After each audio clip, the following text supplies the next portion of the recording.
McDougal. And he is in for a Jets touchdown. That's over the middle in the air, picked off.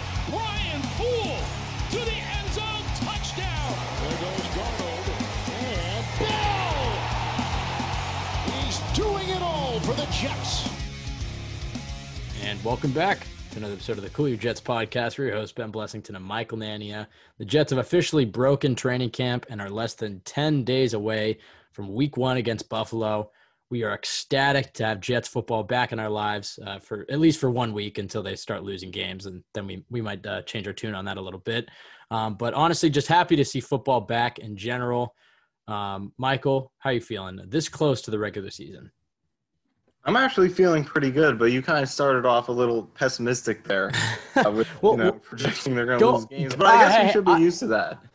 Their opening week record is pretty good over the past, not last year, but generally they do win more of those. I predicted that they would win this game against Buffalo, which I'm sure many Buffalo fans think is crazy. And last year, I thought they would win, and I walked in, I was like, okay, we think at least just don't lose to Buffalo. This is a cakewalk. I didn't really think Buffalo was that good. And that game was just so horrifying that immediately after I was like, oh, that's Jets football right there, at least for the past decade. But you know what? I'm liking things heading into 2020. I think people are generally pretty doom and gloom, at least on Jets Twitter about the season. But I think this is a better team than last year's team. I know there's definitely some questions surrounding Adam Gase, but overall, I'm pretty positive heading into the season. And I know the Jets have struggled with a lot of injuries in training camp, but knock on wood, they haven't really been season-ending injuries like some of the other teams. You saw the Chargers lost Derwin James. The Eagles have been hit by a ton of injuries. A lot of the Jets' injuries were just kind of soft tissue injuries, and it sounded like Gase was just being very cautious about them. But the Jets are fairly healthy going into week 1, assuming that nobody gets hurt in the next week. Again, knock on wood. But Michael, this weekend will be the Jets cutting their roster down. It's going to be a pretty crazy weekend in the NFL. I suspect that the Jets will be fairly active on the waiver wire. I think they'll be claiming, at least a few players, specifically at the wide receiver position. I could see them adding somebody at edge, maybe somebody at corner, and you never know. I mean, talented players shake free all the time at this time of year.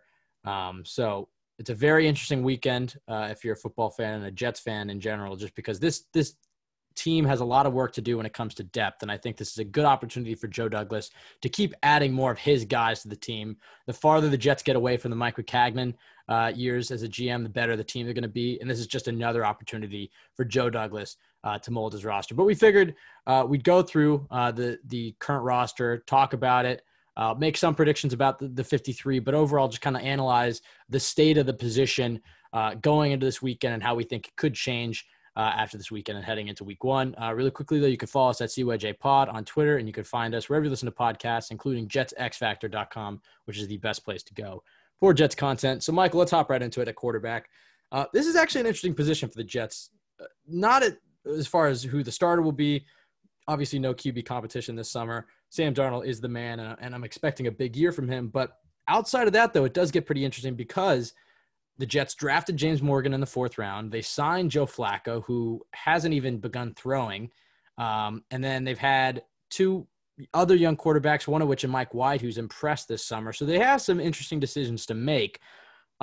Looking at it from my perspective, I think that Joe Flacco clearly isn't ready and is not going to be ready for the first part of the season. But the Jets can't place him on IR before that Saturday 4 p.m. deadline, or else he'll have to be on IR for the entire season. So what's going to happen is he's going to make the roster. They're going to have to cut somebody else. And then at that point, they'll place him on IR, and then they can bring in somebody else. But after Joe Flacco presumably goes on IR, who knows? Maybe, the initial diagnosis is that he could be ready by week 3, but it just doesn't look like that. And then the question becomes, well, who's going to be the backup? And I think it has to be James Morgan, because there's no way that I think Joe Douglas will feel confident cutting his 4th-round pick and then hoping he clears waivers and putting him on the practice squad. So right now, I think this time next week, I think you're going to be looking at a QB room that is Sam Darnold as the starter, James Morgan as the backup, Joe Flacco on IR, and then I think they're going to place either David Fales or Mike White on the practice squad, presumably Mike White, but if he gets claimed by somebody else, I think it'll be Fales as that quarantine quarterback. And then I think their game plan going into the season will be, if Darnold goes down, at least in the early part, that Morgan will step in for that game. And then because it seems like Mike White was ahead of him on the depth chart, they'll probably activate White, who would then be the starter for how many games Darnold would miss in that scenario until Joe Flacco gets back. But Michael, I know I just covered kind of the entire position, but what are your thoughts on the QB position and that interesting dilemma between Mike White, David Fales, James Morgan, and Joe Flacco? Yeah, I think the way you put it is pretty good. Morgan being in there makes it very interesting because obviously he's not ready to be a viable backup at this point. You know, if he were to go into like say he came in the first game next week against Buffalo, he would probably be one of the least ready, least effective quarterbacks in the league. He's a 4th-round pick coming out of a smaller school. You don't expect him to do much in his rookie year, but because of Flacco's injury and the fact that he's a 4th-round pick, and like you said, he's not going to make it to the practice squad, he has to be on the roster. And because you want to keep Flacco around for eventually when, you know, he does get healthy and can be a solid backup, he has to stick around at least. Like you said, you could put him on IR, but that's a spot you have to use there. So, you know, there are a lot of names in the mix here that you have to account for. So it makes it tough because Mike White was clearly the second best quarterback throughout, or maybe not even the second best. You could argue, or at least some people who were there might, that he was right there with Sam Darnold, but he played really well. But because you well, let's simmer that. I mean, he was playing against the second and third. Honestly, I think I saw more hype from White than Darnold. Doesn't mean anything, but I mean, yeah, he was getting some buzz. Christian Hackenberg got some buzz during training camp too, going up against the threes. Did he? He did. Remember when he was wearing the glove? Do you not remember that? The gloved Christian Hackenberg? All I remember is him not being able to hit the ocean. That's what I remember. And I remember him hitting a reporter as well. But my point is that Mike White doing well against the second and third team. He was okay. Yeah. He did have a good drive against the Giants in the preseason. There's so much hope.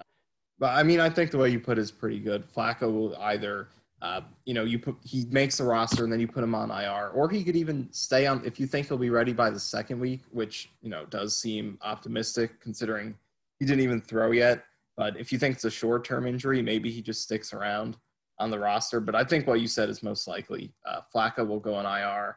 And then you have White on the practice squad, and you can promote him to the active roster to start a game if you don't feel like Morgan is ready for that. But Morgan will probably be that backup quarterback, which isn't ideal if he has to come in and finish a game. But like you said, if they're not okay with him, then you could promote White or Fales if they do, because, you know, he is familiar with Gase for multiple seasons now.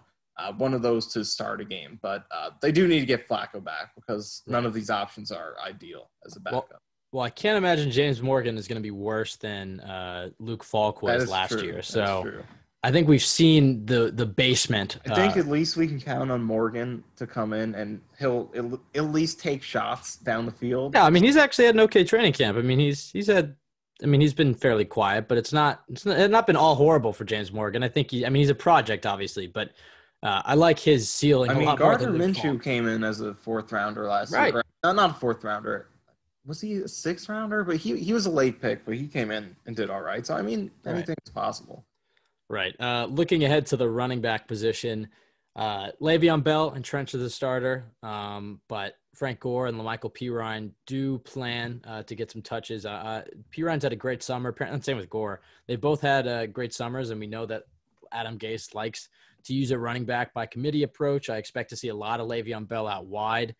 Frank Gore does fit Adam Gase's offense a little bit better and the strength of the team just by hitting the hole immediately. So I expect that Frank Gore will play a lot, but I think that Adam Gase is wise enough to know that he needs Le'Veon Bell on the field. So I think you'll just see Le'Veon split out wide a lot, but he'll get plenty of carries as well. He is a volume runner, so I hope that Adam Gase does keep feeding him the rock and doesn't, try to limit his carries too much. And then Pirine is a guy that I'm very excited about after this summer. As you mentioned a little earlier, training camp doesn't mean too much, but Pirine has been impressing. Outside of that, and I guess we should start with Pirine a little bit. He does have the ankle injury. If it's worse than it's suspected at this point, and when they had their green and white practice at MetLife, it did seem like it was a lot worse, considering that he got carted off.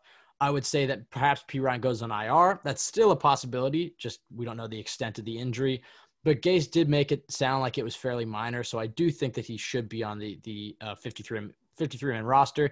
He may be inactive for week 1, and they may just roll in with 2 running backs, or They could keep a guy like Josh Adams on the roster. They could sign somebody that shakes free. Obviously, they're in the market a little bit, considering that they tried to trade a pick for Kalen Ballage. Michael, what do you think is going to happen with the running back position after this weekend? I think, like you said, that Pirine, his injury, it seems like it's minor enough to where he will make the team to start out the season. Maybe he's not healthy enough and he'll be inactive for a little bit. We still don't know everything about or too many details about it, but it seems like he will make the team. And then Bell and Gore will probably carry the load for the first few weeks. But I think Josh Adams, I guess it depends on where they are with Pirine, whether or not he'll make the team, because they did at least attempt to make the trade for Kalen Ballage. So that does show you that they were at least open to adding someone else at running back. So if Pirine isn't ready to go for maybe a few weeks, maybe Adams makes the roster as that third running back. But otherwise, I think Bell, Gore, and Pirine is definitely the trio that they'll be rolling with. Yeah, it's an interesting decision because I think unless Pirine is fully healthy for week one, I think it's more likely that he'll probably return with that, me having pretty much zero knowledge on the situation outside of what I read from the beat reporters and from Gase's press conferences and stuff. It sounds like he'll probably be ready by week 2 or week 3, but I don't know if I'd count it in the bag that he'll be fully 100% by next Sunday. I definitely don't think he'll be fully 100%, but can he play? And if he can't, then I think you're right. Then I think he'll be just inactive on that day. But is Adam Gase going to be comfortable just rolling in with Le'Veon Bell and Frank Gore, especially with all the injuries at wideout? I think that is the position that it's going to depend a lot on. Last year, the Jets only carried 5 receivers, and I think they could potentially try to do the same thing this year. A little bit more on that later. But it depends on, and I guess we can hop into it a little bit just because it is pertinent to the running back position. We were talking about it beforehand because the Jets are so weak at receiver. Is this a situation where they do, like last year, just carry 5 receivers, maybe 6 receivers, which is about 6 is about the average. But if they keep 5 receivers and Perriman or Mims goes down and they're still looking for somebody, perhaps they could be trying to carry 6 or 7 and bolster out that depth and see if anybody with those last 2 spots can step up. It's kind of a battle of, if you're weak at a position, do you just try to keep as few of it as possible, or do you try to keep as many as possible and try to give yourself as many chances as you can at having a player who could play well there? I think if the Jets decide to go with 5 receivers, then I think they'll carry 4 running backs. But I think at the Jets, which I think they'll do, carry 6 or even 7 receivers, then I think that they're going to roll into week 1 with Bell and Gore and then hope that Pirine is ready to go on Sunday. And if he's not, then I think you're just going to see a lot of Frank Gore and Le'Veon Bell against the Bills. Michael, any last thoughts on the running backs before we move on to the receivers? Well, I think, like you said, that receiver kind of does go hand in hand with it because, all positions do kind of play together when you're doing this. Even if it's defensive line, you decide not to keep someone, that could open up a spot. But on the offense, you do want to have as much depth as you can get. And you, of course, don't want it to be one-sided to the defense or the offense. So I think there is a relationship between what they do at receiver and running back. But, I think we can move on to the receivers just because of the relationship it has. But right. I think Perriman, Crowder, Berrios, I think also, and Mims, those 4 are probably the locks. I would say Berrios is a lock because of what he does. He is the punt returner, probably the backup slot as well. You don't really have another pure slot guy. And he's had a good camp. Yeah, and he's been impressive throughout camp as well. So I think those are your locks. And then outside of that, I think Hogan and Moncrief are not necessarily – Hogan more so, I think, is a good bet to make the team. He could even be starting the first game depending on where they're at with Mims, how comfortable he is with the playbook because he got involved in practice pretty late. So I think Hogan will be there, Moncrief as well. Less likely I could see them cutting him just because he was also a late arrival, and also there are going to be plenty of cuts at receiver across the league. So they could even add a few more players here, in that kind of range as Hogan and Moncrief, veteran outcast sort of players. So I do think Hogan and Moncrief definitely, I think, would make the team. And then beyond that is where it gets interesting. Lawrence Cager was hurt, missed a couple practices earlier, or at least one, but he was back for the last practice, so it seems like he's healthy now. Do you keep him, or do you try to put him in the practice squad? And then there are those fringe guys. I think Josh Malone and Jehu Chassan are probably the only two that have a chance of being that last guy. And then Vincent Smith is on IR. So there are a lot of interesting moving parts here at the bottom. How do you think it plays out? Yeah, I think the big thing that you touched on is that a lot of teams are going to be cutting receivers. And I think this is the position that I would put money on, that the Jets will bring in somebody before this weekend's end. Obviously, Mohamed Sanu was already cut by the Patriots. I think he's a name to keep an eye out for. But I think they want to see who else could shake free. There are a lot of interesting names. Some teams to keep an eye on: the Rams, the Cowboys, the Cardinals are teams. The Seahawks are teams that are very deep at receiver. And even if a guy's having a good camp, just it's a numbers game, he might not make the team. For familiar Jet, Deontay Burnett just got released by the Eagles. He's probably not among the top of those guys, considering he doesn't play special teams, and Gase has already gotten a look at him. But, he's another guy where there's going to be a lot of influx of new talent on this team, I believe, after this weekend. And I think receiver is the spot to look at. I think you're right. I think obviously Perriman, Crowder, Mims, and I would agree with you. I would say Berrios is a lock as well. And Hogan, considering he's already developed some chemistry with Darnold. He's been fairly constant. I think the one thing to keep an eye on is, especially between Hogan and Berrios, I think those are the only ones. They did suffer some injuries the past 2 days. If those injuries are more severe than we're anticipating, maybe one of those goes on IR or something. But I think it sounded like that they should all be ready for week one. And then that's your 5 receivers right there, which they may just roll into after the initial 53-man cut with. And then once they play some guys on IR, I think that's when you could see a 6th and potentially a 7th receiver added. I think Moncrief, he had a good play in camp a few days ago. And he's an experienced NFL receiver. So he might be a guy that I think the Jets are eyeing to keep. But if somebody shakes free that they like more, like a guy like Philip Dorsett in Seattle, I was reading that he could potentially be a cut. If they like him more, then they could just opt to not bring Moncrief back and then bring in Dorsett and potentially somebody else. I think that's the big thing to keep an eye on. I think they're originally going to go with 5, and then they're going to look at – they know that they're going to bring in that 6th, and I think they're going to be keeping an eye on, is it going to be Moncrief, who we already have on the roster, or do we like a guy like Mohamed Sanu more, a guy like Philip Dorsett, a guy like Akeem Butler from the Cardinals, a 4th-round pick in 2019. If he shakes free, just guys like that around the league, there's going to be talented players let go.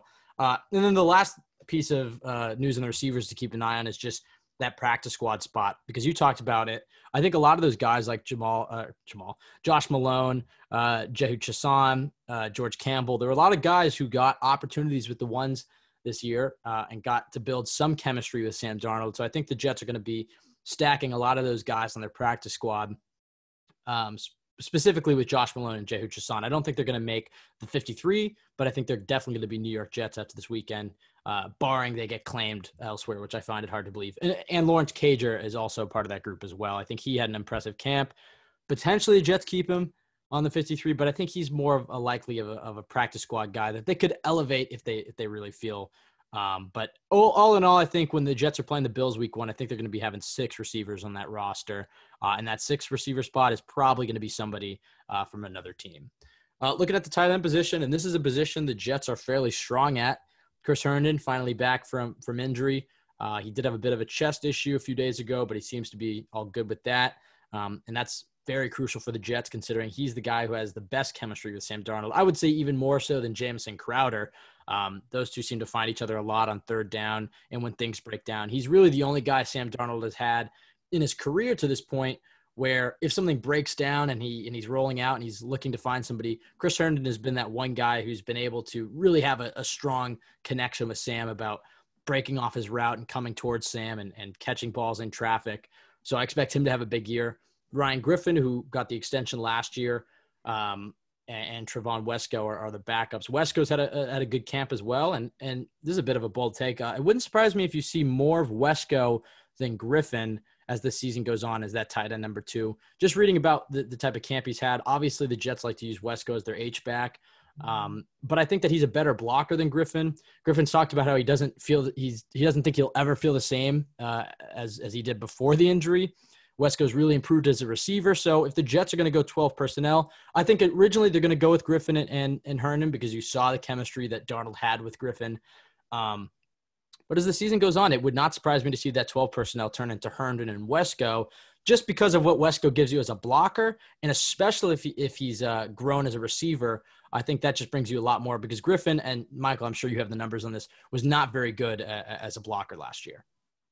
Yeah, I actually like that take a lot, because I've been projecting Herndon and Griffin as a really good duo the whole offseason, but you brought up that quote that he mentioned about his recovery post-injury. That's usually not what you hear from guys when they're coming back from injuries. Usually it's, I'm in the best shape of my life, I'm better than ever, but he's like, nah, I'm never going to be the same. So that is a little bit concerning. So, maybe he does kind of, slide back into a lesser role. And like you said, Wesco is a much better blocker than Griffin. Still has some room to grow to where he's a good blocker, I think Wesco does, but he improved a lot down the stretch last season.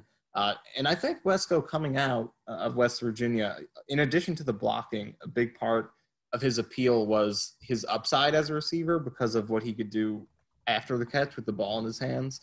He showed a lot in his few opportunities with West Virginia. He's a guy who is pretty powerful with the ball in his hands. That's why they lined him up at fullback a few times last year.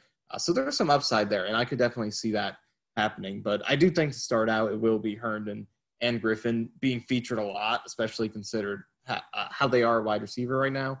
And I think both guys can do damage. Both of them were Sam Darnold's best target the last 2 seasons in terms of Darnold's passer rating, when targeting them over 120 to both of those guys. So I think they'll definitely both be featured, but we'll see if, like you said, Griffin does turn out to be not quite the same player, and then they phase Wesco in a little bit more. But it's pretty important. Wesco's an important player for them, because the tight end blocking was a huge issue last year.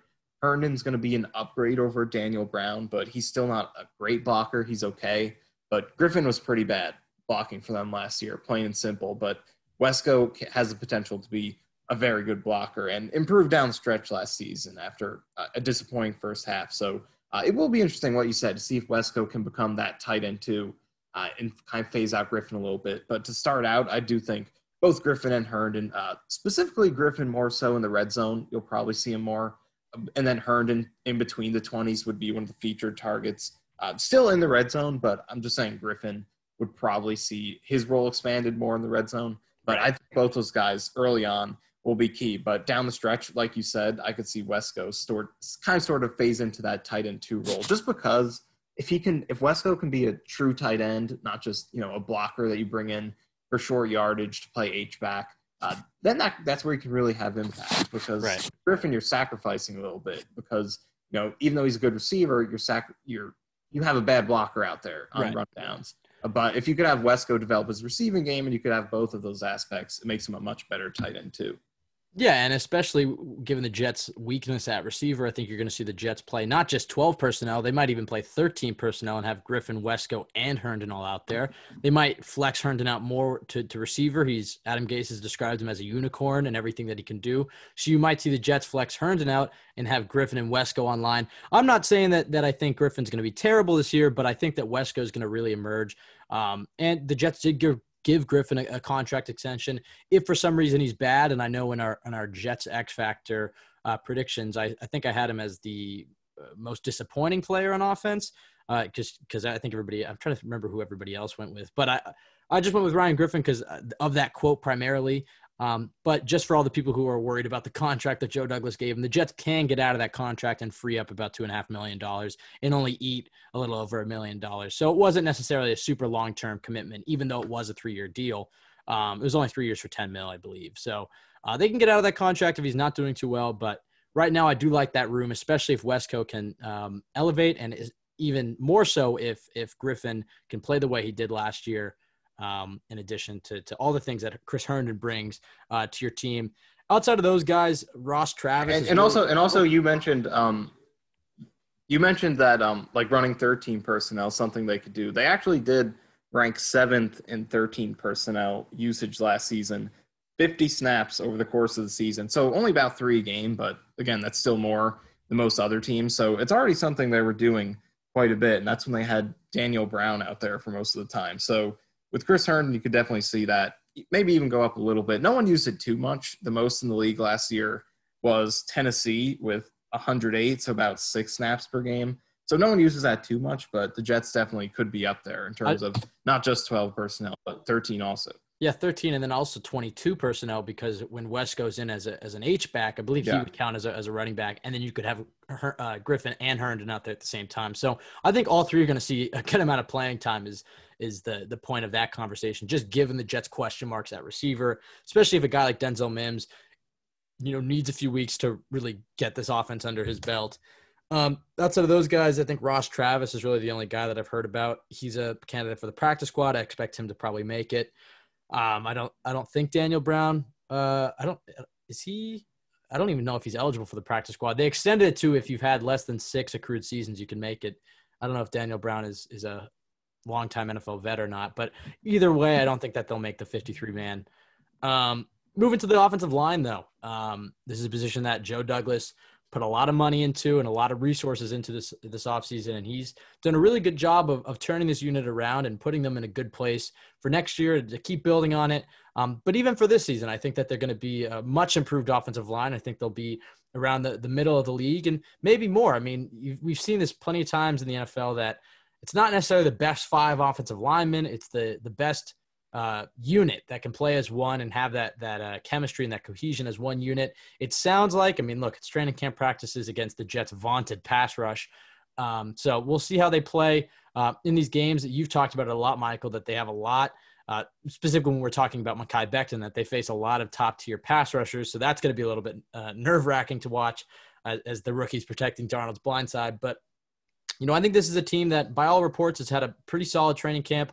Not anybody has really missed much time. Lewis and Van Roten have missed a little bit of time individually, but McGovern, Becton, and Fant all played, all practiced in full every single day of training camp. It sounds like they've done a good job of developing chemistry. And the other thing that I like that Joe Douglas did was he established some depth for this unit. This was a unit that was often injured for the Jets, more so than I believe any other offensive line. They literally, I forget by which week mark, but had completely switched all 5 starters on that offensive line. And I was thinking about this the other day. I wonder how much of that was just due to the performance of an offensive line. I'd love to see the comparison between an offensive line's rank and injury. Obviously, the more that an offensive line gets injured, the worse they're going to perform. But I mean it vice versa, in the sense that the Jets' offensive line was so bad last year, and it seems like there were so many guys just getting trucked over and pushed into Sam Darnold and the pocket collapsing, that there was just a lot of bodies falling all over each other last year. And I wonder if that contributed to some of the injuries. I felt like I saw plenty of injuries where guys were just getting rolled up on because the guy next to him fell over. So hopefully the injuries will go down with an improved play. That's just me thinking about it, but I don't know if Michael has any other insight onto that. But as I was saying, I think Joe Douglas has done a good job of building that depth. Josh Andrews is a guy that really intrigues me. Part of me likes him more than Greg Van Roten. So I think I'm very comfortable with if he has to slide in. I don't love Jonathan Harrison, but he's solid depth. Chuma Doga, a 3rd-round pick from last year. He'll make the team as the backup tackle. If either Fant or Becton go down, Doga will get a chance to prove himself. He had some good moments as a rookie, more so at right tackle, and then he got hurt, and we haven't really heard much of him this offseason. So he'll get a chance to prove himself. And then Cameron Clark is a guy I really, really like that the Jets took out of Charlotte in the 4th round this past year. So, Michael, what are your thoughts on this offensive line situation so far? Yeah, to go to what you were saying earlier with the injuries, I guess that does contribute. A lot of offensive line injuries are based on just having their feet rolled up, things like that. So, I guess if you're staying upright, it helps everyone else stay healthy. So, hopefully that does actually play out. But this is probably one of the positions, the most predictable in terms of who's going to make the team. It doesn't seem like I think we know the 9 who are going to make it. We know who the starting 5 are going to be. There was never a right tackle competition like we thought there might. George Fant was starting there the entire training camp. Chuma Edoga will back him up as the swing tackle. I guess the only question mark here is Edoga being the only, of at least these 4, Andrews, Harrison, Clark, and then him, Edoga. Edoga's probably the only tackle. Clark did play tackle in college, but he's been playing guard in camp and is projected to switch there in the NFL. So they could add Connor McDermott is injured, so I guess he could have been an option, but probably not now. But I think that's probably what they'll roll with. Edoga is a swing tackle. Andrews and Harrison, both of them could play either center or guard. And then Clark is a developmental piece for this season. Yeah, I think you hit the nail on the head there. I think they'll carry 9.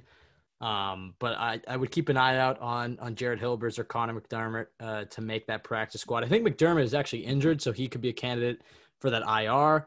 But outside of that, I think they've pretty much got the guys that they want. But you never know. I mean, Joe Douglas is a guy who loves offensive line, who loves the offensive line and loves scouting offensive linemen.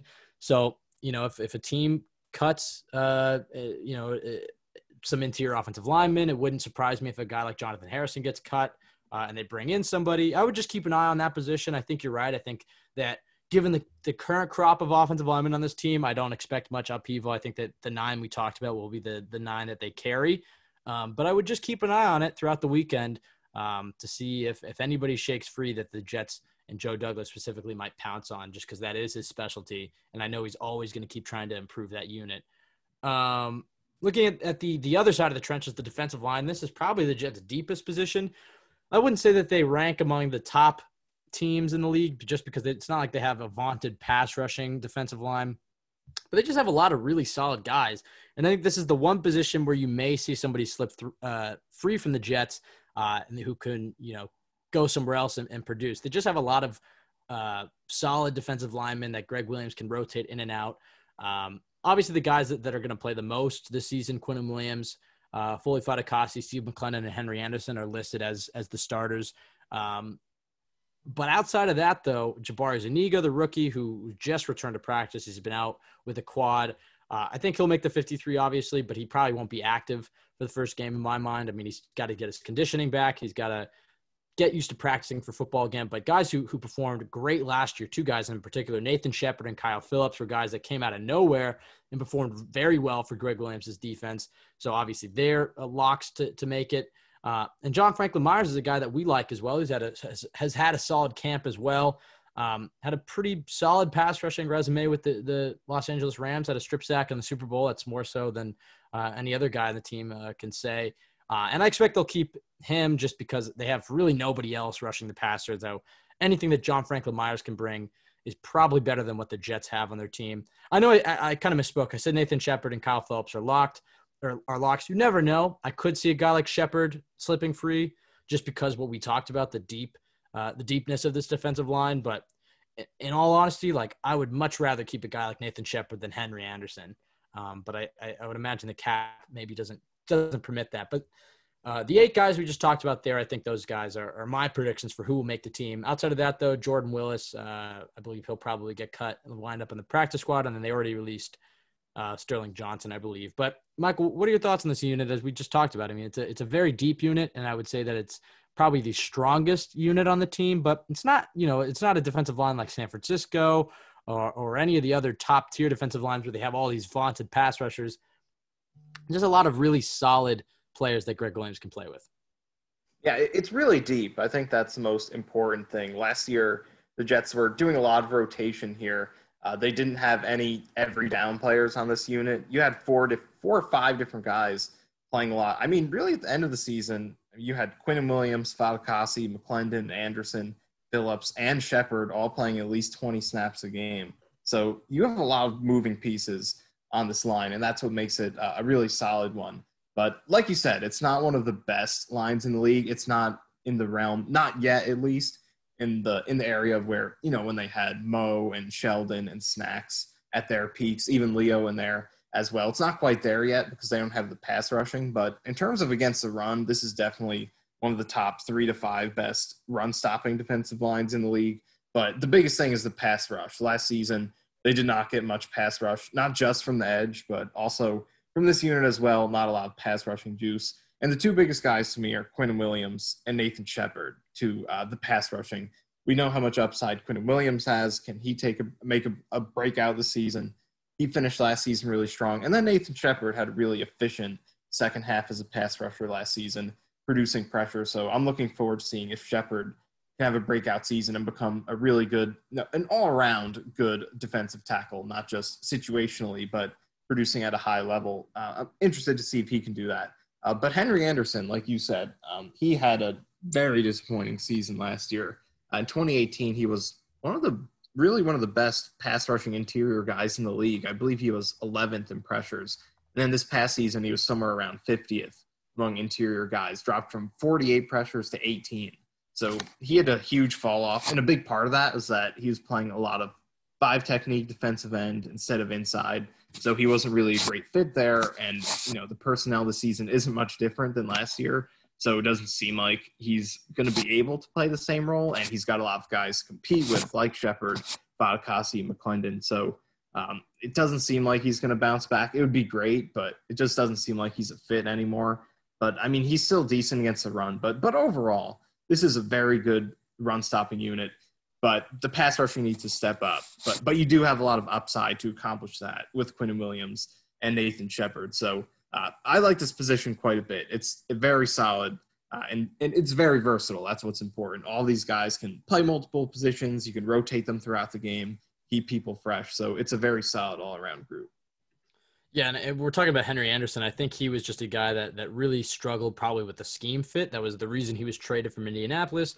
He's a solid player, but he's a 3-4 defensive end. And Greg likes to play more 4-3, but more so than that, he loves athleticism. He loves moving guys around. That's why I think a guy like Zuniga, by the second half of the season, could be having a big role just because he brings that versatility. That's part of the reason they drafted him. He's a guy that can line up at defensive tackle, at defensive end, standing up with his hand in the dirt.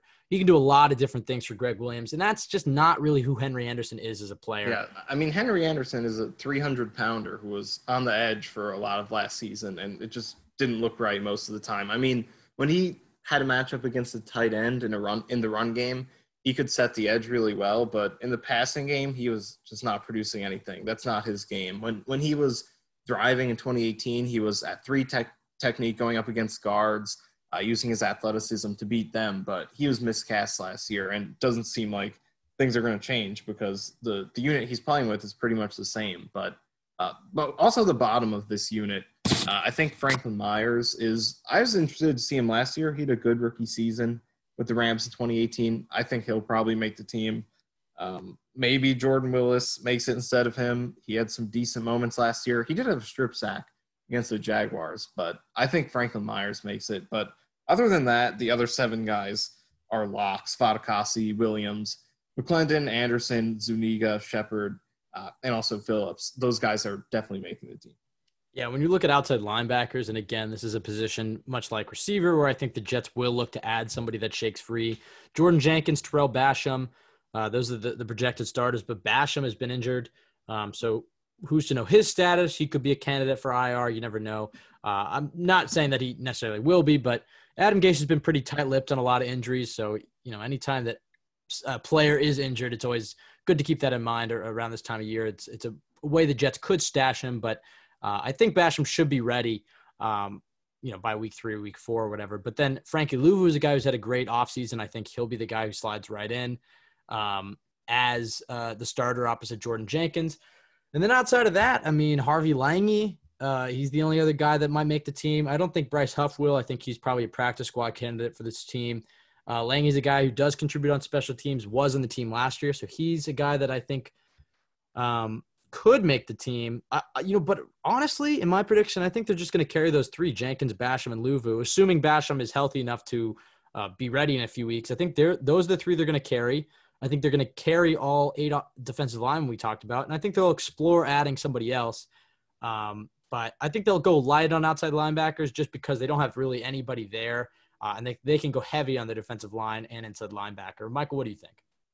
Yeah, that's a good point. This is a position where they can kind of go a little bit lighter to make some room for other positions, just because, like you said, there isn't a lot of notable talent here, and they do have a lot of guys on the defensive line.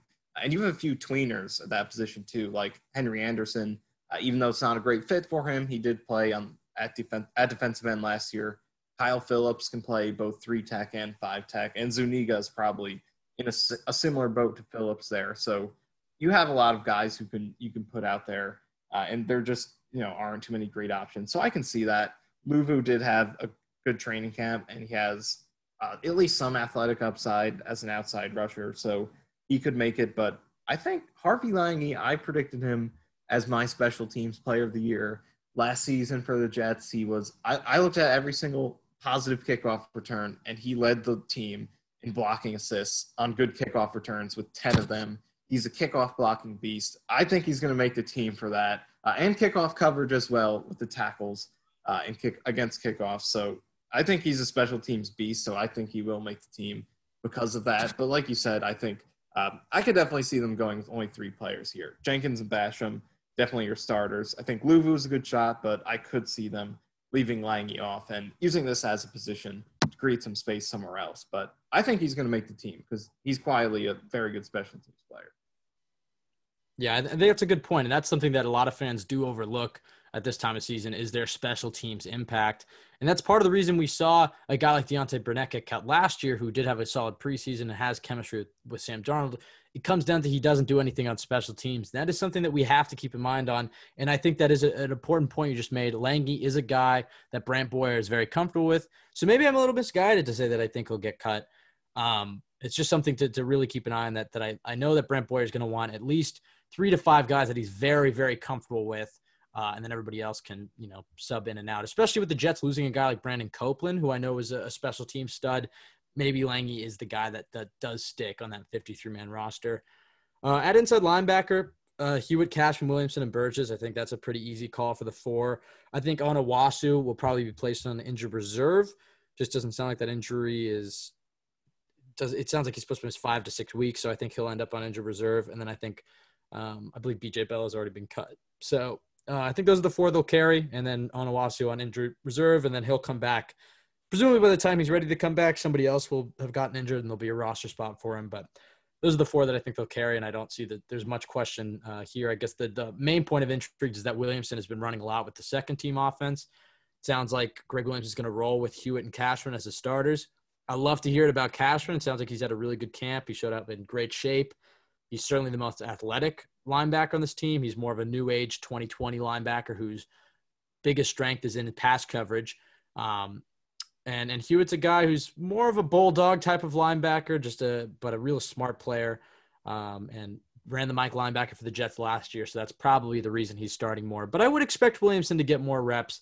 I would imagine part of this is just because he's rehabbing from a knee injury, but he was very good in 2018. So I'd imagine that he ultimately works his way back into that starting lineup. But as we talked about, the Jets are very light at outside linebacker. So it would not surprise me if we see Williamson play a lot, especially since he's not great by any means, but he's better in pass coverage than Hewitt is. So I expect to see Williamson on the field a lot, whether they're having 3 linebackers out there or they're in nickel. I do think that he'll play a lot. But Michael, any other notes on the inside linebackers? Yeah, I don't think there's any question here as to who will make the team. Like you said, Owasa will probably be on injured reserve, and then you have the other 4 who seem to be locked to make the team. But the biggest thing is Williamson and his health, and whether or not, because I think we all assumed he was just going to be penciled in to a starting spot, and, he would be a big upgrade over what they had last year. Based on what he's done in his career, he's fantastic against the run, okay in coverage, which is a lot better than Hewitt and the rest of the guys at this position are, except Cashman, if he can take the leap. But he certainly was going to be a big upgrade over Hewitt. So the fact that he's been on the second team is definitely a little bit worrisome. Maybe he doesn't look as good coming back from his injury as they hoped he would. But I was looking forward to him being a huge upgrade. So him being on the second team is definitely a little bit concerning because Hewitt last season he's a good rusher. He does bring you that as a blitzer. He's efficient in that role, but both in coverage and against the run, he really struggled last season with missed tackles in coverage, both zone and man. Against the run, he misplayed some gaps. He really struggled last season. So I would definitely hope to see that Williamson can maybe they are just taking it slow with him, hoping he can recover, then eventually take that spot over. But if that doesn't happen, Hewitt is a liability in that position, I think, until he proves otherwise. But Cashman starting is definitely a good sign. He has a lot of upside. Even though he did struggle for much of last season, he also showed some really intriguing potential. He was used very frequently as a blitzer and did a good job in that role. In coverage, he showed some signs, played some man-to-man all over the field in zone. So there are a lot of different things Cashman can do. So the fact that Greg is confident in him starting this season is a very good sign. So hopefully he can break out and become that modern linebacker, like you said, whose primary strength is in the passing game, both in coverage and blitzing. So excited about Cashman, but at the same time, concerned about what is going on with Williamson and whether or not he's healthy, because I'm just concerned about Hewitt. I think he's a liability in that position, and Williamson could have been a huge upgrade. So hopefully he can get healthy and be the player he was. If he can, that would be so big for this defense, especially because they've lost so much against the run with Jamal Adams leaving. And C.J. Mosley obviously didn't play last year, but it was going to be big to have him back. But Williamson is a very good player, or has been throughout his career. So if they can get the same guy back, it would be huge. Yeah, most definitely. And then when you look at the cornerback position, again, another position I think the Jets will be fairly active at. I think their starting three right now are fine. I think they're definitely better than last year's. Bless Austin's had a really good camp. Pierre Desir's coming back. I think he's a viable starting corner, definitely better than Jermaine Johnson. And Brian Poole is one of the top nickel corners in all of football last year. Outside of that, though, Michael, what are your thoughts on this cornerback position? How do you feel the back half of this shakes out? Do you think the Jets will be looking to add somebody at this position? And outside of that, who are the guys in the roster that you think will make it? Well, I do think that your locks here are probably Poole, Desir, Austin, Quincy Wilson, Millette, and Hairston. But what I'm interested in is to see if they go with the seventh guy. I think, there's really only one guy who I think is a candidate for it right now on the roster, and that's Javelin Guidry, who was playing some second-team slot for them throughout training camp. So I think it's interesting to see if he makes a team. Maybe if he does, it's over Nate Hairston. But Hairston is interesting because when he came to the Jets last year, I was intrigued by it because I thought he was going to be that backup slot to Poole. Because as a rookie with the Colts, he was pretty impressive as a slot corner. And then it was playing outside where he struggled in 2019. And then when we saw him last year, he mostly struggled because he's playing outside again because the Jets had so many injuries and just flat out bad players at that position. So he looked bad last year, but he didn't get to play the slot like we thought he was going to be doing because Poole stayed healthy and played great. So Hairston as a backup slot actually could be a decent player there. But I'm interested to see if Guidry can overcome him for that. If not, I think Guidry will probably be on the practice squad. He has really good – he was a track runner at Utah, has great speed. But he did come in and play pretty well in camp, or at least apparently. So interested to see what happens with him. But other than that, I think we know the six guys who will make this unit. And I actually like this position. I think you have a good combination of depth, upside, and proven talent in Brian Poole. I think with him in the slot, he was elite last year. Maybe he doesn't replicate that, but he should still be really good. I like the upside in Bless Austin. And then Quincy Wilson as well is an interesting wild card. He can cover tight ends. He's a versatile cornerback, I think, who can do some different things for you, even take on some safety responsibilities. Millette, I think, is as good as you can get in a CB3 or CB4. And then I talked about Hairston in the slot.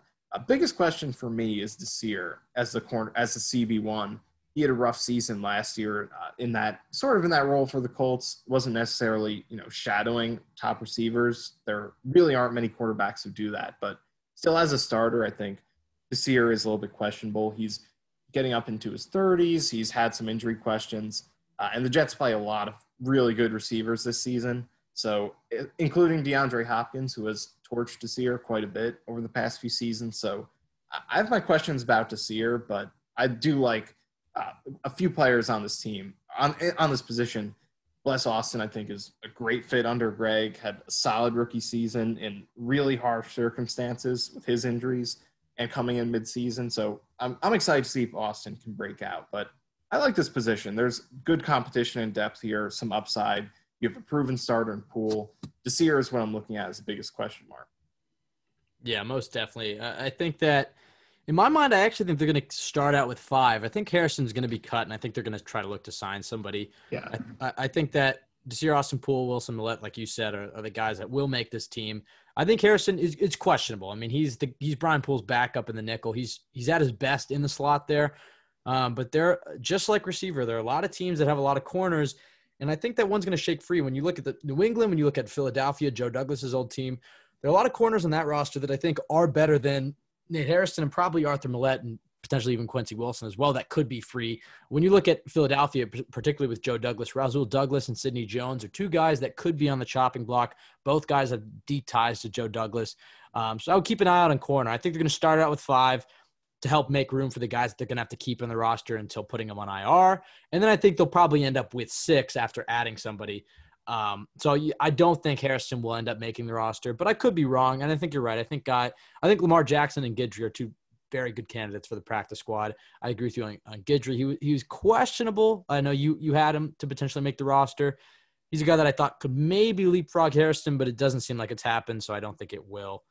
But another thing that I do like about this cornerback position that's pretty consistent across all the players they have is these guys are good against the run. All of these guys, you can count on them, at least the majority of them. I think Poole, Austin, Desir, Millette, maybe Wilson as well, are good against the run. They miss very few tackles, and they make hustle plays, chasing plays down from behind. So that's a pretty good, consistent trait that these cornerbacks offer. And that was a big part of them. Their great run defense last season. Poole, Austin, and Millette were a big part of that. And Desir carries that over from the Colts. That's something you can count on him to do. He is a good tackler. So this position, this group does consistently, all of these guys, most of them contribute to the run game pretty well. Yeah, I think that's a really good point that you just made and something that's certainly important to Greg Williams' defense. But when you look at safeties, this is a position that like you said about the corners, I'm very excited about the safety group, despite losing Jamal Adams. I think that this is a unit that there's no way around it that they got worse by losing Jamal Adams, but it's not a position I'm worried about. I think that Bradley McDougald is a very solid safety in his own right. He was, an above average starter for Seattle, and Marcus May is a guy who's had a terrific training camp, and he's been the guy that's primarily slid into Jamal Adams' former role. Apparently he's in line for a huge season if you buy into training camp buzz. And Ashton Davis is a guy that's making plays every single practice. It sounds like the Jets are very high on him as well. As you've talked about, it's certainly one of those things where, training camp practices, you don't want to read too much into them. But, I mean, the hype around Davis and May is real, and I'm certainly buying into it. It's good to hear that Ashton Davis is had a nose for the football thus far in training camp. But, Michael, what are your thoughts on the safety position? You're a guy who thought that Davis might not have a great rookie season, and he still might. I mean, we've had 3 weeks of training camp practices. We're not going to change all of our opinions on it. But it does sound like, at least from the way they're deploying him, that Davis is going to be much more involved than I initially thought, that I think they're going to run a ton of 3 safety looks. And I think that, given that May has been out with the calf and McDougald got out, he's gotten a lot of time with the ones. But this is a position I'm very excited about. And I think it gives Greg Williams a ton of versatility. So, Michael, what are your thoughts on this unit?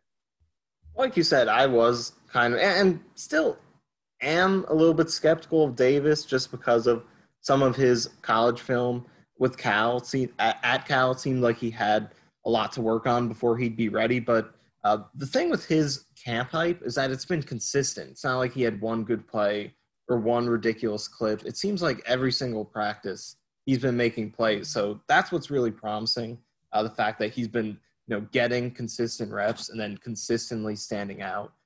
That's really important. So it still might not carry over. He still could have a very rookie-like season, but the consistency with his hype has been very promising. Definitely the most consistently praised player on the roster throughout training camp, so that's promising.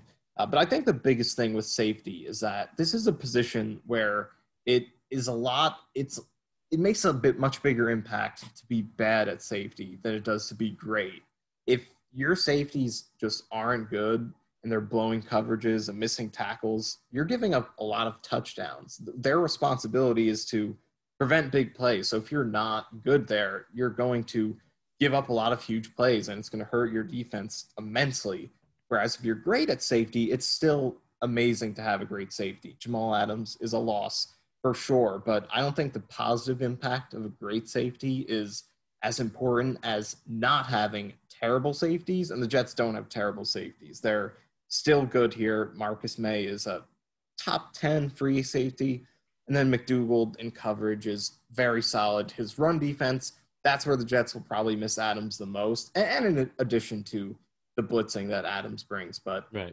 There are other ways you can make up for that with guys like Neville Hewitt, Brian Poole, Ashton Davis as well. There are different ways you can spread his blitz reps around, but run defense is where McDougald will probably be a noticeable downgrade. But in coverage, still a downgrade versus Adams because Adams is elite there. But in coverage, McDougald, especially in man coverage, is very solid. But so I think with this duo, you still have a top 10 to 12 tandem of safeties with May and McDougald. And then you throw in Davis as well. If he can carry over this camp hype, it could be one of the best 3 deep safety depth charts in the league. But the most important thing here is the Jets are solid at this position. This isn't Calvin Pryor, Marcus Gilchrist. It isn't, some of the many safeties the Jets cycled through in the early 2010s that were just struggling, giving up big plays.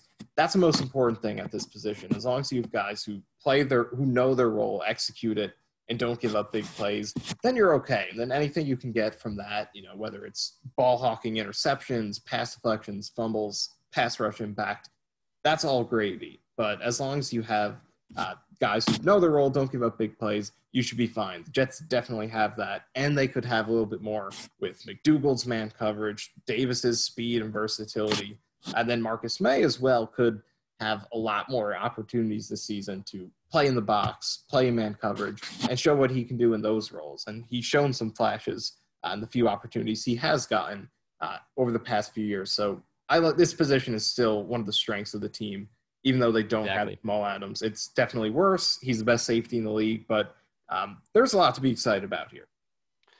We talked about it before training camp that I felt that Ashton Davis was going to be the guy that would really alleviate the loss of Jamal Adams. He's not close to the same type of player Jamal Adams is.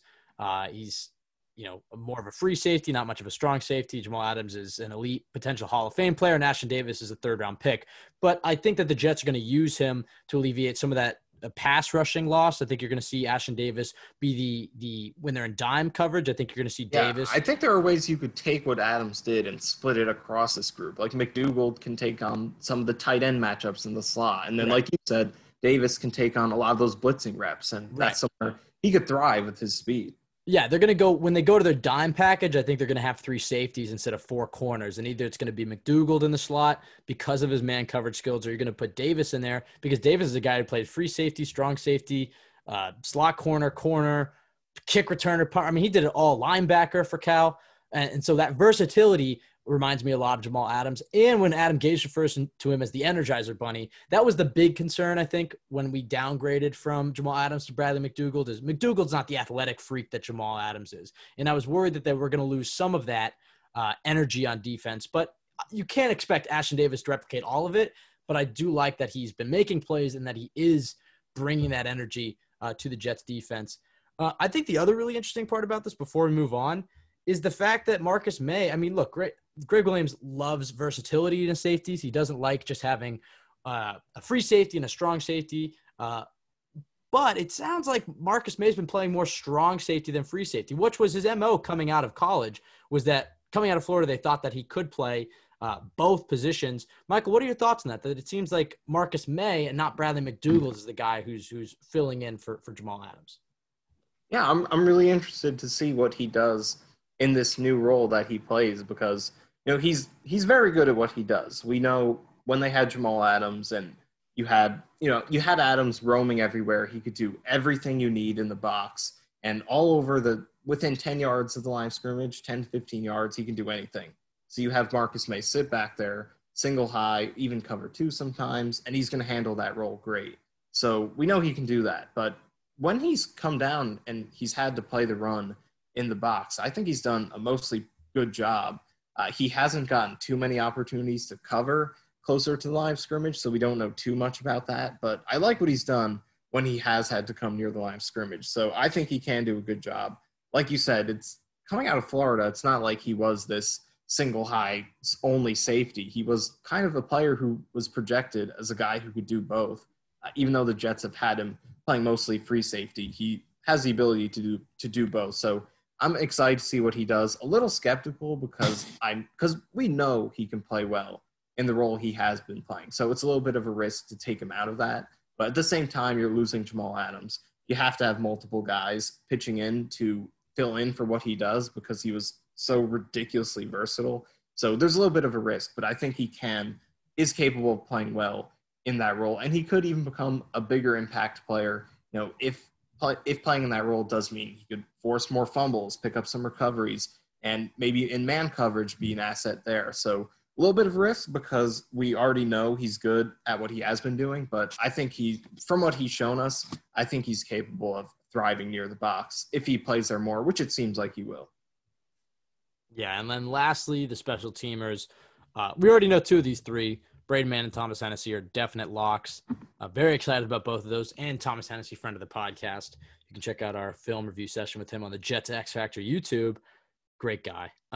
But the kicker position, I mean, that's still up in the air. They cut Brett Maher. It sounds like Sam Ficken has the job, but for how long? I mean, I think that the Jets will certainly be active on the waiver wire, see if anybody shakes free.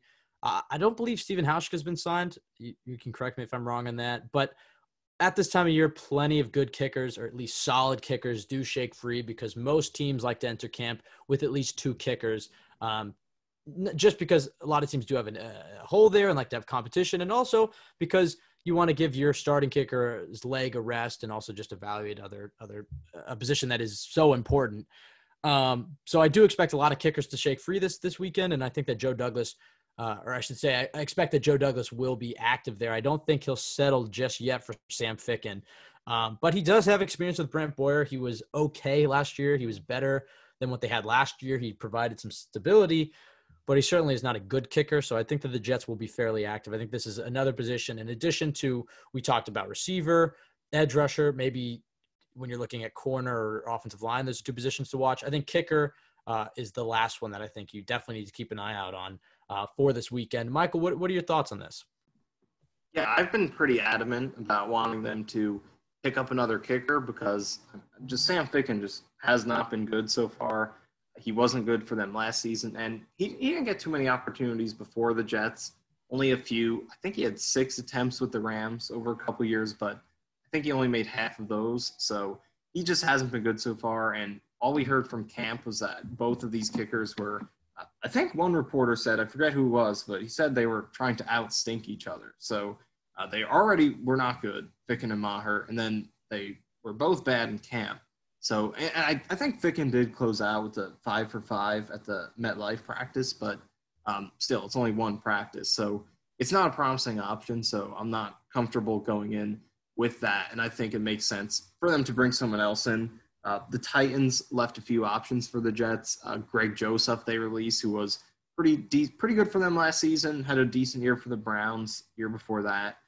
And they decided between Gostkowski and Steven Hauschka.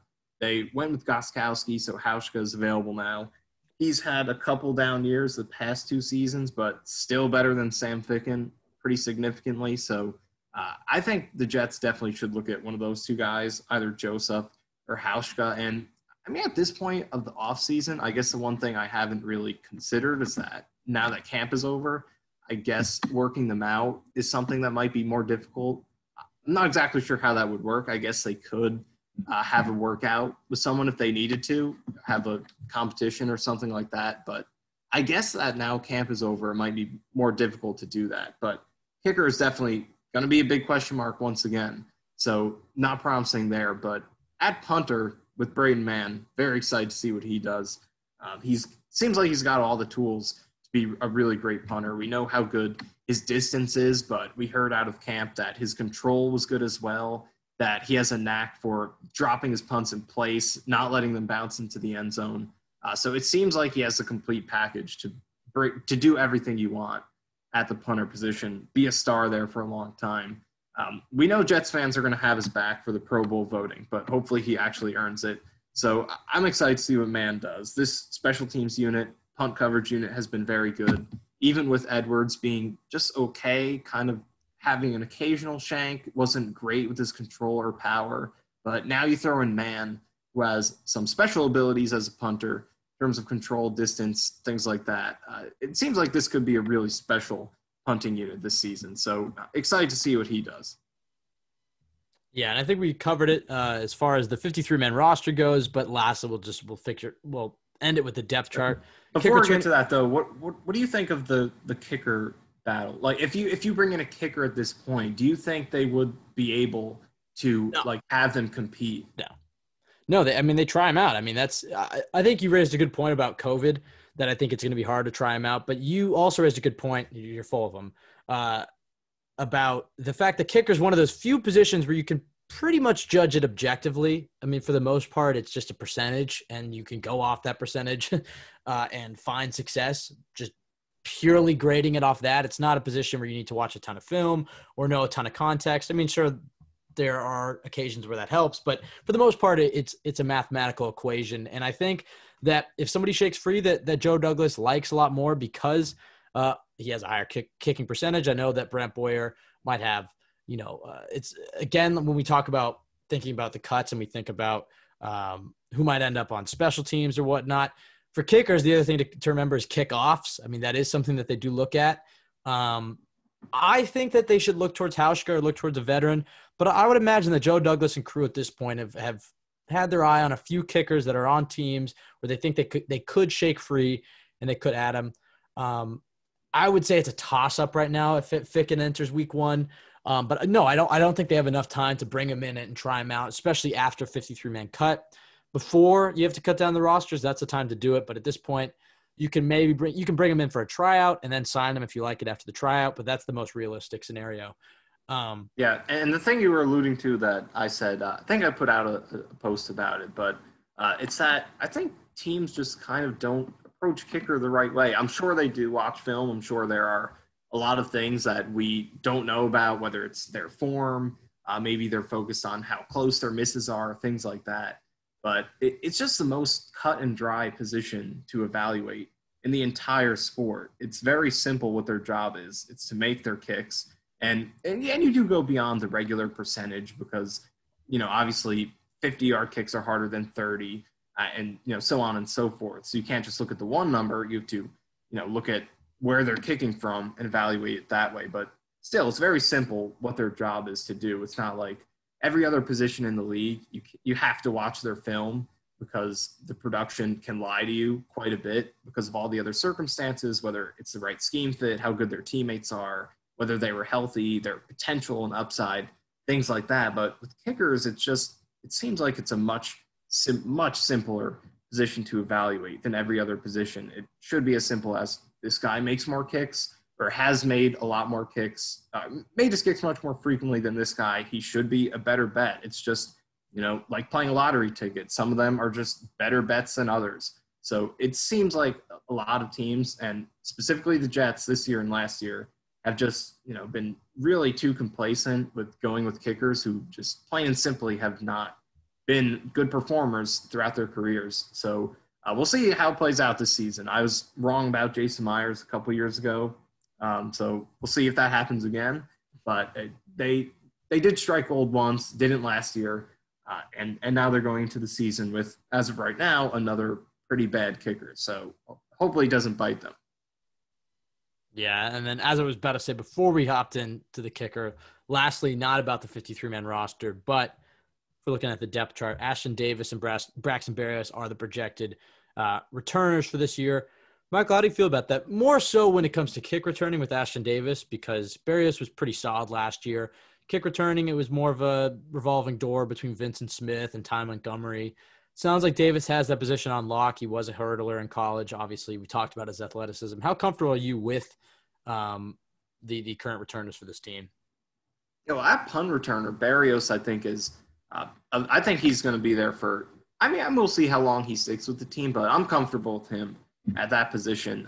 I think what is important about Berrios at punt returner is that his average was really good last season, but it's not like he had two 65-yard returns or one 99-yard return that bumped up his average. His longest return, I think, was 26 yards. So he maintained, I think he was third in punt return average at about 11 yards per return, even though he didn't have any long returns. So basically what I'm saying is he was very consistent in that role. Even if he doesn't have the breakaway speed, he's going to consistently get what he should be getting. And also he did have one muff, I believe, but still I think that's pretty solid. a lot of returners most of them muff multiple punts in a season. So he keeps those down. He's very consistent. He is definitely one of the better returners, punt returners in the league. So I think his consistency makes you confident that he can be similarly effective every single season because he's not relying on one return to bump up his average. But at the same time, you're not getting that explosiveness. So that is sort of a downside. But at kick returner, I'm interested to see what Davis does. Speed does not always translate into great returning. I think we've seen the Jets try out a few guys to that position who were, had great 40 times, but didn't necessarily produce when they were returning. But I think that it'll be interesting to see what he does. He does have some experience from doing it in college, but we'll see. He has a lot of upside because of his speed. But at the same time, like I said, it doesn't always translate. There's vision, elusiveness. Those are probably the two most important things, and we'll see if he has that. Based on some of his interception returns, it seems like he might have pretty good ball skills, so we'll see what he does.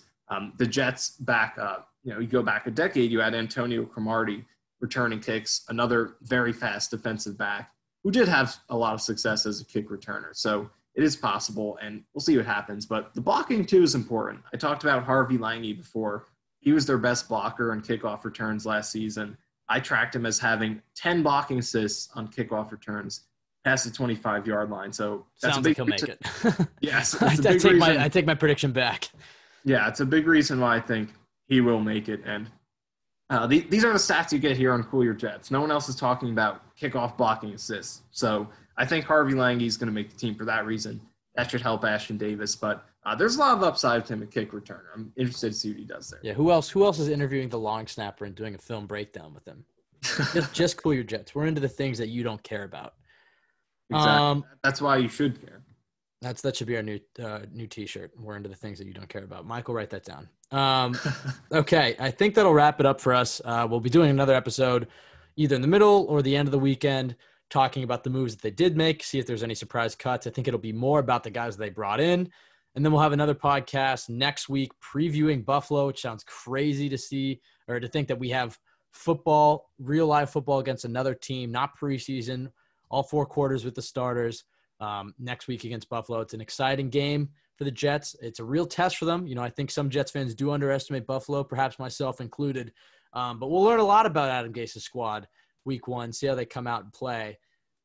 It'll be interesting. But again, I'm very excited about the season, and I know, Michael, you are as well. I think that, as we talked about at the beginning, there's a lot of doom and gloom, but I really don't think that that's worthy. I mean, obviously the questions about Adam Gase around, but I do think this is, especially with 7 playoff teams, I don't think this is a bottom 5 team like some people are talking about. I think this is a team that should be playing meaningful games in December. I mean, when you think about it, the Jets just held on to their 16-point lead against the Bills last year and took care of business against either of those winless teams. Or if Sam Darnold didn't get mono, presuming that they wouldn't have started 0-4, they'd be a playoff team. So, I think that, I'm excited for the season is my point. I'm not trying to say that the Jets are going to a Super Bowl run or anything. I don't think that they're one of the better teams in the league, but I do think that they're building in the right directions, certainly better than last year. And I am excited to watch Sam Darnold because I do think he'll have a big year this year. Again, you can follow us at CYJ Pod on Twitter. You can follow Michael at Michael_Nania, myself at Ben W. Blessington. You can find us wherever you listen to podcasts, iTunes, Spotify, in addition to JetsXFactor.com, which is the best place to go for Jets content. Michael, anything else before we wrap this up? And just to follow up what you said in terms of expectations for the season, I mean, look, I understand the concern with this team. It's on paper, not a great roster. They already were only 7-win team. You lose Adams, you lose Mosley.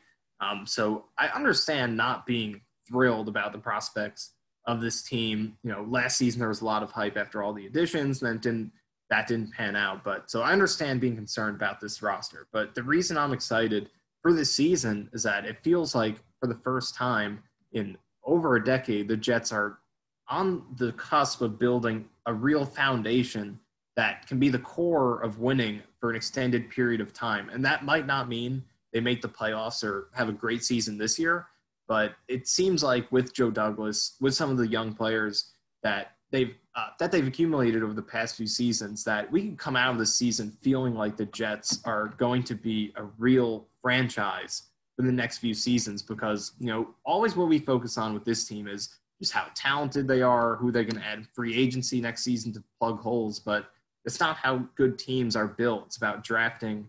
It's about filling holes and in creative ways through free agency in the trade market, with using value, with cheap free agent signings, and finding ways to plug holes in efficient ways, and then building the core of your team with the draft. And it feels like with Joe Douglas, we have a guy who understands positional value, understands the strengths and weaknesses of his roster, and has an idea of the culture that he wants to build, and finds guys who match that. And not just the culture off the field, but on the field, schematically, talent-wise, understands what he wants, what talents, what type of players he needs to complement each other to build a good core. So maybe the Jets won't be great this year, but I feel like this is a team that, for the first time in a while, has a chance to exceed expectations because they have a GM who can make savvy free agent pickups. Get guys like Rashad Perriman and George Fant and Bradley McDougald and Pierre Desir, who could exceed expectations. A guy who can draft players who can contribute as rookies. That's something the Jets have not gotten a lot of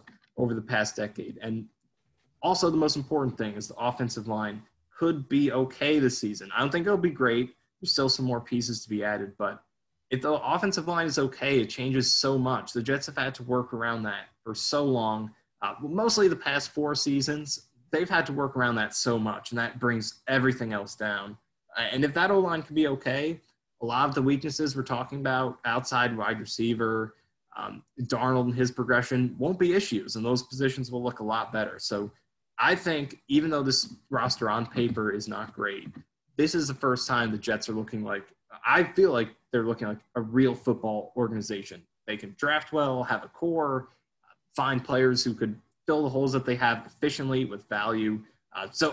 Basically what I'm saying is, even though this team doesn't look like a playoff team, I think they can exceed expectations and have the whole be greater than the sum of the parts, because they're good at key positions, that they might have rookies that contribute, and they overall just have players that complement each other. And it all goes back to Joe Douglas. So bottom line, I think Joe Douglas really adds to the excitement of both this 2020 team and the future of the entire Jets franchise. Yeah, and I don't want to get too far ahead of myself, but I agree with you. I think that's a positive note. I mean, obviously we have 2 episodes until the season, but with each episode, I keep wanting to talk about how optimistic I am feeling for maybe not. I think they'll be good this season, but I'm talking the future of the Jets. This is the most optimistic I've ever felt about them. And I guess it's relevant because they restructured Avery Williamson. They released Brian Winters. They've made a lot of moves, Joe Douglas has, in the past month that have been head scratching. A lot of fans are, who are they signing? There's got to be a corresponding move, including myself. That was my original reaction to some of those moves. But it's clearing cap space for next year. And when you look at it, I mean, whether Joe Douglas meant to or not by being a little bit cheaper this year, I tend to think he will be, or he did, is that this next offseason, I mean, a lot of teams are going to be over that cap, a lot of good teams, a lot of teams with a lot of depth. When you're looking at Philadelphia, New Orleans, a lot of teams like that who have very good depth and very competent and good rosters, they're going to have to let go of good veteran players. They're going to have to let go of guys who shouldn't be let go of just to get under that cap space. And Joe Douglas is going to have a ton of cap space to build out the depth of this team. And the other thing you have to remember, because the cap's going down, the market's going down, those contracts are going to be cheaper. So as many free agents as you can get in this offseason, they're going to be way more valuable than the free agents you get last offseason, because the contracts are going to be much cheaper. So I know that was a little bit off topic there, but you went on a tangent about how optimistic you are for the future of this team. I am as well. I'm really excited about the future. I know this roster is, in my mind, better than it was last year. It's certainly not towards the top of the league. But I think give it 2 or 3 seasons, especially with all those draft picks, and I think we're going to see it get there. And on that note, we'll wrap it on a positive note. We have 2 more episodes to be all negative. But very excited about the season is the summary of that. Let us know what you think about the Jets 53-man roster, your expectations for the season, how excited you are. As I said, we'll have an episode probably on Monday reviewing all the moves that they made over the weekend, and then we'll have another episode later that week previewing week 1 against Buffalo. So everybody stay safe, stay happy. Go Jets.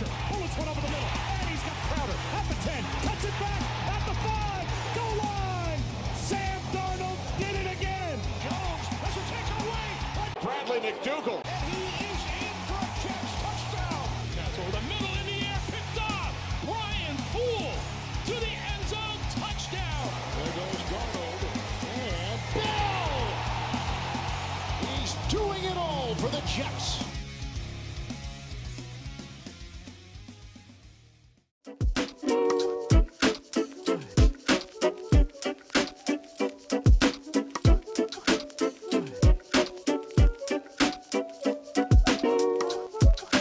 Done it.